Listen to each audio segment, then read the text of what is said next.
चला आता आपण स्टँडर्ड 6 मधील प्रॅक्टिस सेट 33 हा समजून घेऊया. ज्या विद्यार्थ्यांनी याच्या आधीचं पर्सेंटेजचा व्हिडिओ बघितला नसेल त्यांनी तो आधी बघून घ्या, कारण प्रॅक्टिस सेट 33 सोडवण्यासाठी आपल्याला पर्सेंटेज काढता यायला हवं. आणि पर्सेंटेज काढणं काही फार अवघड गोष्ट नाही, अगदी सोपं आहे. आधीचा व्हिडिओ बघितला तर ते तुमच्या लक्षात येईल. चला तर आता प्रत्यक्ष आपण एक्झाम्पलला सुरुवात करूया. प्रॅक्टिस सेट 33 मधलं पहिलं एक्झाम्पल आहे, Maganlal bought trousers for ₹400 and a shirt for ₹200 and sold them for ₹448 and ₹250 respectively. काय एक्झाम्पल मध्ये सांगितलेलं समजून घ्या आधी. मगनलाल यांनी ट्राउझर्स खरेदी केलं ₹400 ट्राउझर्स म्हणजे ज्याला आपण साध्या सरळ शब्दात पॅन्ट असं म्हणतो. तर त्यांनी ₹400 ट्राउझर खरेदी केलं. अँड अ शर्ट फॉर ₹200 ₹200 त्यांनी शर्ट खरेदी केलं. And sold them for ₹448 and ₹250 respectively. म्हणजेच ट्राउझर जे त्यांनी ₹400 खरेदी केलं होतं ते त्यांनी ₹448 सेल केलं. आणि शर्ट त्यांनी जे ₹200 बाय केलं होतं, खरेदी केलं होतं, ते त्यांनी ₹250 सोल्ड केलं म्हणजे विकलं.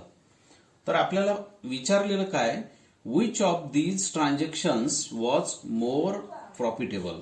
मग ही जी दोन ट्रान्झॅक्शन त्यांनी केली, एक ट्राउझरचं ट्रान्झॅक्शन केलं आणि दुसरं शर्टचं ट्रान्झॅक्शन केलं, तर यापैकी त्यांना कोणतं ट्रान्झॅक्शन प्रॉफिटेबल होतं. आणि प्रॉफिटेबल कोणतं ट्रान्झॅक्शन होतं हे ओळखण्यासाठी आपल्याला दोनही ट्रान्झॅक्शन मधला आधी प्रॉफिट काढावं लागेल आणि प्रॉफिट काढल्यानंतर त्या प्रॉफिटचं पर्सेंटेज काढावं लागेल. त्यानंतर आपल्या लक्षात येईल की नेमकं कोणतं ट्रान्झॅक्शन प्रॉफिटेबल होतं. तर काढूया. इथं आपल्याकडे आता दोन ट्रान्झॅक्शन आहेत. एक आहे ट्राउझरचं ट्रान्झॅक्शन, मी इथे लिहून घेतो आधी. ट्राउझर आणि सेकंड आहे शर्ट. तर बघा आता या दोनहीचे आपल्याला आधी प्रॉफिट काढायचं आहे. मगनलाला प्रॉफिट किती झालेलं आहे. तर प्रॉफिट आपण याच्या आधीच्या प्रॅक्टिस सेटमध्ये शिकलेलो आहोत. प्रॉफिट काढण्यासाठी आपल्याला कॉस्ट प्राइस आणि सेलिंग प्राइस ह्या दोन गोष्टी आपल्याला माहित पाहिजे, तेव्हा आपल्याला प्रॉफिट काढता येईल. मग इथे बघूया आपण ट्राउझरची आपल्याला कॉस्ट प्राइस आणि सेलिंग प्राइस दिलेली आहे का. तर बघा, बाउट ट्राउझर्स फॉर ₹400 त्यांनी ट्राउझर खरेदी केलं म्हणजे ही झाली कॉस्ट प्राइस.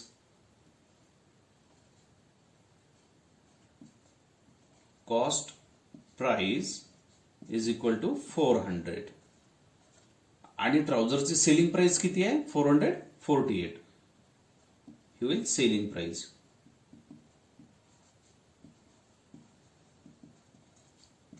$448. बघा अगदी सिंपल आहे. सेलिंग प्राइस कॉस्ट प्राइस पेक्षा जास्त आहे म्हणजे इथे प्रॉफिट झालेलं आहे. तर आता आपल्याला प्रॉफिट काढायचं आहे. प्रॉफिटचा फॉर्म्युला आपल्याला माहित आहे. सेलिंग प्राइस मधून कॉस्ट प्राइस मायनस करावी लागते. मी डायरेक्टली लिहितो. सेलिंग प्राइस आहे 448 मायनस कॉस्ट प्राइस आहे 400. सबट्रॅक्शन केली दोघांची तर काय आन्सर येईल, 48. म्हणजे त्यांना इथे ₹48 इतका प्रॉफिट झालेला आहे. ठीक आहे. आता याचं काढायचं आपल्याला पर्सेंटेज. पर्सेंटेज काढताना नेहमी लक्षात ठेवा, कुठल्याही व्यवहारामध्ये ट्रान्झॅक्शन मध्ये जेव्हा पर्सेंटेज काढायचं असतं तर पर्सेंटेज हे नेहमी कॉस्ट प्राइस सोबत काढलं जातं. हे लक्षात ठेवा, कॉस्ट प्राइस सोबत पर्सेंटेज काढलं जातं. तर मग आता इथे प्रॉफिट असो की लॉस असो त्याचं पर्सेंटेज कॉस्ट प्राइस सोबत काढतात. मग इथे प्रॉफिट आहे 48 आणि कॉस्ट प्राइस आहे 400. मग आपल्याला असं गृहीत धरायचं आहे, असं लक्षात घ्यायचं की 48 आउट ऑफ 400. ₹400 वर त्यांना ₹48 प्रॉफिट झालेला आहे. तर पर्सेंटेज काय येईल. तर बघूया आता पर्सेंटेज. 48 एवढं प्रॉफिट त्यांना किती कॉस्ट प्राइसवर झालं, 400 म्हणजे आउट ऑफ 400. हा रेशो तयार झाला. आता याचा आपल्याला पर्सेंटेज काढायचं आहे. आणि आपण आधीच्या व्हिडिओमध्ये शिकलेलो पर्सेंटेज काढायचं असेल तर त्याला 100 न मल्टिप्लाय करायचं. बघूया आता. हा 100 हा म्हणजे न्यूमरेटर मधला नंबर आहे, याला डेनोमिनेटर 1 आहे. हा डिनॉमिनेटर मधला नंबर आहे. तर याचे 0 तुम्ही या 0 सोबत कॅन्सल करू शकता. काय उरलेलं आहे, 48 अपॉन 4. दोनही नंबरला स्मॉलेस्ट फॉर्म करायचं आहे. स्मॉलेस्ट फॉर्म करण्यासाठी तुमच्या लगेच लक्षात येईल 4 ने दोन्ही नंबरला डिवाइड करता येतं. मी करतोय. 4 1 जा 4, 4 1 जा 4 अँड 4 2 जा 8. So what is our answer, 12. So it is percentage of profit. Trouser मध्ये त्यांना 12% एवढं प्रॉफिट झालेलं आहे. आता बघूया आपण शर्टच्या बाबतीत बघूया. शर्टची कॉस्ट प्राइस काय होती एक्झाम्पल मध्ये बघा. शर्टची कॉस्ट प्राइस म्हणजे खरेदी करण्याची प्राइस होती 200. शर्ट त्यांनी 200 रुपीजला खरेदी केलं. कॉस्ट प्राइस आहे. सेलिंग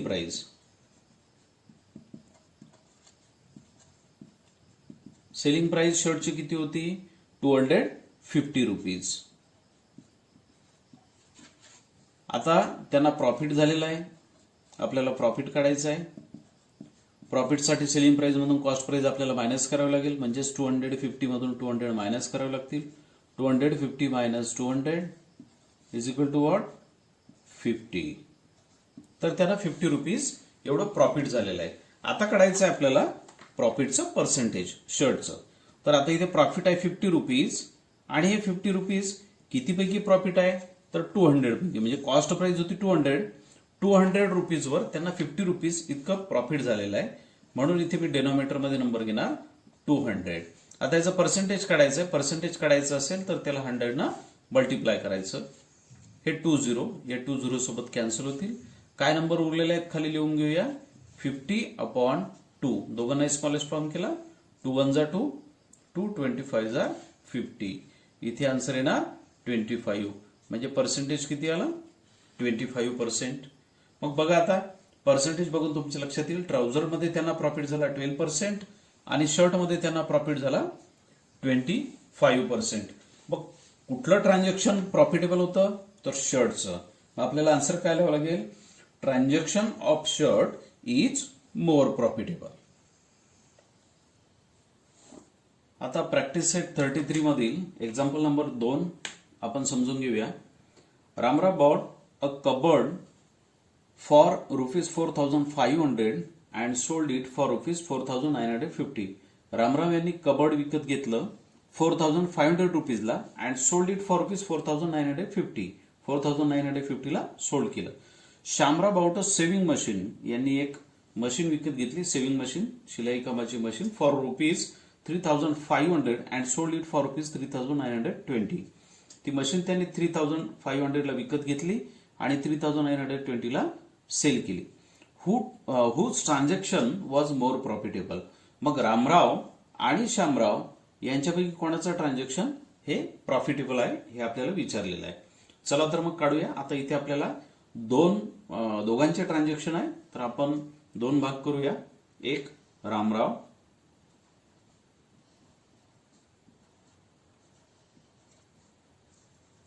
आणि सेकंड श्यामराव.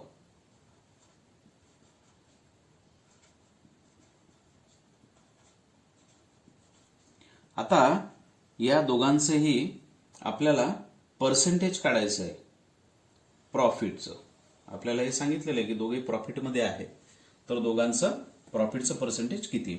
मग आधी आपल्याला प्रॉफिट काढावं लागेल. तर बघूया आता आपण एकेकाचं बघूया. आधी रामराव यांनी कबर्ड विकत घेतलं. ते घेतलं 4,500 रुपीजला म्हणजे 4,500 ही झाली त्यांची कॉस्ट प्राइस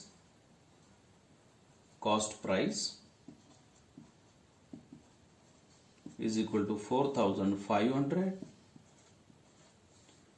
आणि सेलिंग प्राइस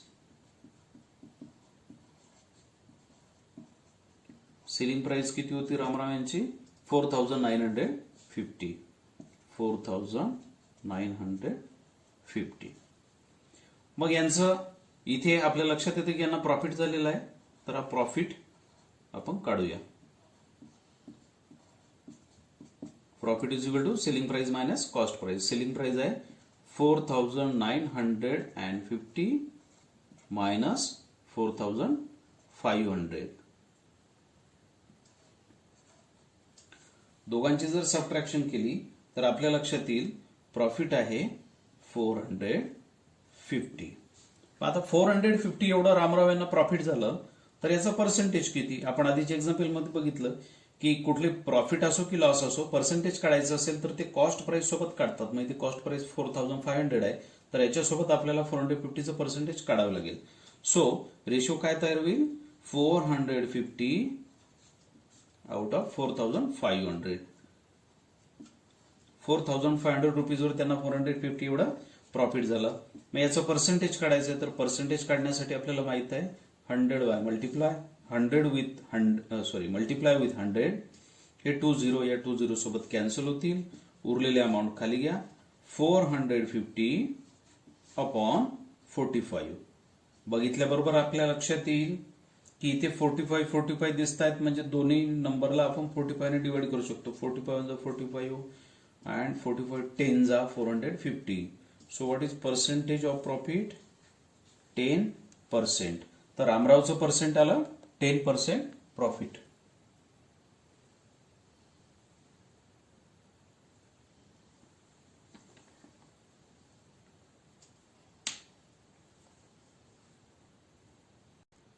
तर रामरावचं पर्सेंटेज काय आहे? 10. इथे लिहितोय मी 10%. रामराव यांना 10% एवढं प्रॉफिट झालेलं आहे. आता बघूया शामराव यांनी सेव्हिंग मशीन घेतलेली आहे. किती रुपीजला? 3500. मग 3500 होईल आपली cost price.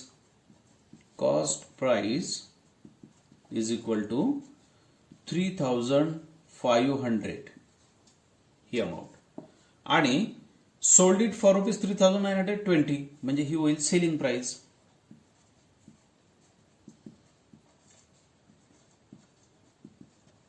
Selling price is equal to 3920 rupees. बघा सेलिंग प्राइस जास्त आहे कॉस्ट प्राइस पेक्षा, म्हणजे प्रॉफिट झालेला आहे. आता प्रॉफिट काढूया. Profit is equal to selling price minus cost price. Selling price आहे 3920 मायनस कॉस्ट प्राइस आहे 3500. चला सबट्रॅक्शन केली तर आपल्याला आन्सर मिळेल 420. म्हणजे 420 रुपीज त्यांना प्रॉफिट झालेला आहे. आता आपल्याला पर्सेंटेज काढायचं आहे. तर 420 रुपीज प्रॉफिट हे किती रकमेवर झालं? 3500. ही होती त्यांची कॉस्ट प्राइस. मग या रकमेवर आपल्याला 420 रुपीज प्रॉफिट आहे, तर त्याचं पर्सेंटेज आपल्याला काढावं लागेल. रेशिओ तयार होईल 420 अपॉन 3500. याचं पर्सेंटेज काढायचं आहे म्हणून याला मल्टिप्लाय 100. कॅल्क्युलेशन्स काय होईल? हे 20 कॅन्सल होतील. उरलेली अमाऊंट खाली घ्या. 420 अपॉन 35. दोघांना डिवाइड करणारा नंबर आपल्याला कोणता सोपा वाटतो? तर दोघांनाही 5 ने डिवाइड करता येईल. मग करूया. 5 ने डिवाइड केलं. 5 7 जार 35 आणि इथे जर 5 ने डिवाइड केलं तर 5 8 जार 40 अँड 5 4 जार 20. 84/7. 84 अपॉन 7. आता आपल्या लक्षात येईल दोन्ही नंबरला 7 ने आपण डिवाइड करू शकतो. 7 1 जा 7 and 7 12 jar means 12 7 jar 84. So what is our final answer? 12. Means इथं प्रॉफिट झालेला आहे 12%. बघा रामराव यांना प्रॉफिट झालेला आहे 10% आणि शामराव यांना प्रॉफिट झालेलं आहे 12%. कोणाचं प्रॉफिट जास्त आहे? शामराव यांचं. मग आपल्याला आन्सर काय लिहावं लागेल? आपल्याला विचारलेलं काय? Whose transaction was more profitable? तर Shamrao's transaction was more profitable. Okay. Practice set 33 मधला आता 3 नंबरचं एक्झाम्पल आपण लक्षात घेऊ. समजून घ्या. Hanif bought 1 box of 50 apples for 400. हनीफने 50 ऍपलचा एक बॉक्स विकत घेतला आणि तो घेतला त्याने 400 रुपीजला. He sold all the apples at the rate of 10 each. आणि त्यानं ते जेव्हा ऍपल सोल्ड केले, विकले, तर ते त्यानं 10 रुपीज ईच म्हणजे प्रत्येक ऍपल त्यानं 10 रुपीजला सेल केलं. Was there a profit or loss? मग आपल्याला विचारलेलं आहे पहिला क्वेश्चन की त्याला प्रॉफिट झालं की लॉस झाला, and what was it's percentage? आणि त्याला लॉस झाला असेल तर त्याचं पर्सेंटेज काय, आणि प्रॉफिट झालं असेल तर त्याचं पर्सेंटेज काय? बघा आपल्याला इथं 2 क्वेश्चन आहेत. पहिलं म्हणजे आपल्याला प्रॉफिट की लॉस ओळखायचं आहे आणि नंतर त्याचं पर्सेंटेज काढायचं आहे. तर प्रॉफिट लॉस ओळखण्यासाठी आपल्याला आधी कॉस्ट प्राइस आणि सेलिंग प्राइस या 2 गोष्टी माहित असणं आवश्यक आहे. मग इथे हनीफने 50 ऍपलचा एक बॉक्स विकत घेतला 400 रुपीजला. मग 400 काय होईल आपलं?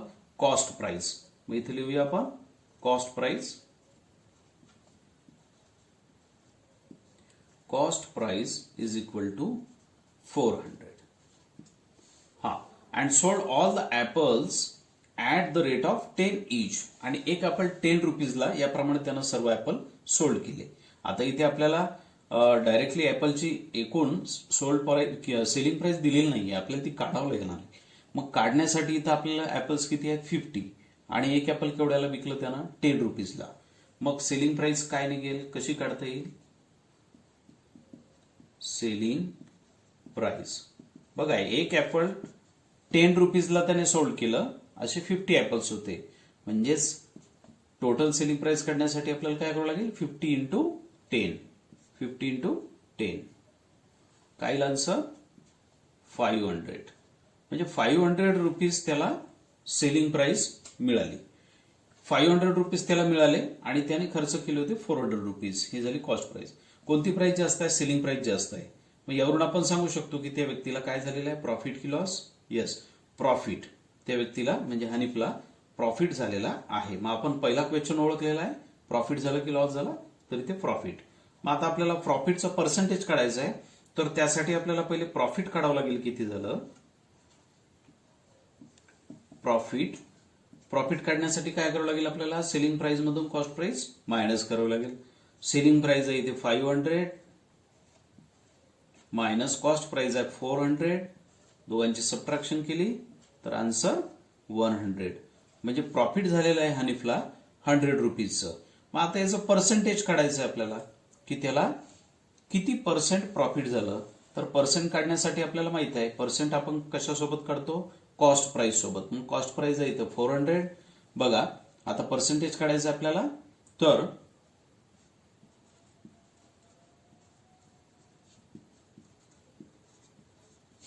प्रॉफिटचं पर्सेंटेज आपण काढतोय. प्रॉफिट झालेलं आहे 100 रुपीज आणि प्रॉफिट किती कॉस्ट प्राइसवर झालेला आहे 400 रुपीज. म्हणून 100 आउट ऑफ 400 हा एक रेशिओ तयार होईल. याचं पर्सेंटेज काढायचं आहे म्हणून याला मल्टिप्लाय 100. हे 2 झिरो या 2 झिरो सोबत कॅन्सल होतील. उरलेली अमाऊंट खाली लिहा 100/4. दोघांना डिवाइड करणार नंबर 2. आपल्याला जो सोपा वाटेल तो 4 ने डिवाइड करू शकता 2 ने. आता मी इथे 2 ने डिवाइड करतोय. 2 ने डिवाइड केलं 2 2 4, 2 5 10 अँड 0 50. आता बघा 50 आणि 2 परत दोघांना स्मॉलेस्ट फॉर्म करता येईल. दोघांना डिवाइड करणार नंबर 2. 2 1 2, 2 25 50. काय आलं आपलं final answer 25. So it is our percentage of profit. आपण प्रॅक्टिस सेट 33 मधले तीनही एक्झाम्पल इथं बघितलेले आहेत. आता तुम्ही महत्वाचं काम काय करायचं आहे, तर या सगळ्या एक्झाम्पलची तीनही एक्झाम्पलची प्रॅक्टिस करायची. एक एक्झाम्पल एकच वेळा नाही तर 4 वेळा हे एक्झाम्पल सोडून बघा, जेणेकरून हे तुम्हाला केव्हाही सोडवता येतील. आणि याप्रमाणे इतर जरी एक्झाम्पल बदलून आले तरी सुद्धा तुम्हाला पर्सेंटेज कसं काढायचं आणि प्रॉफिट लॉस कसं काढायचं, त्याचं पर्सेंटेज कसं काढायचं हे तुम्हाला सहज करता येईल. So practice regularly.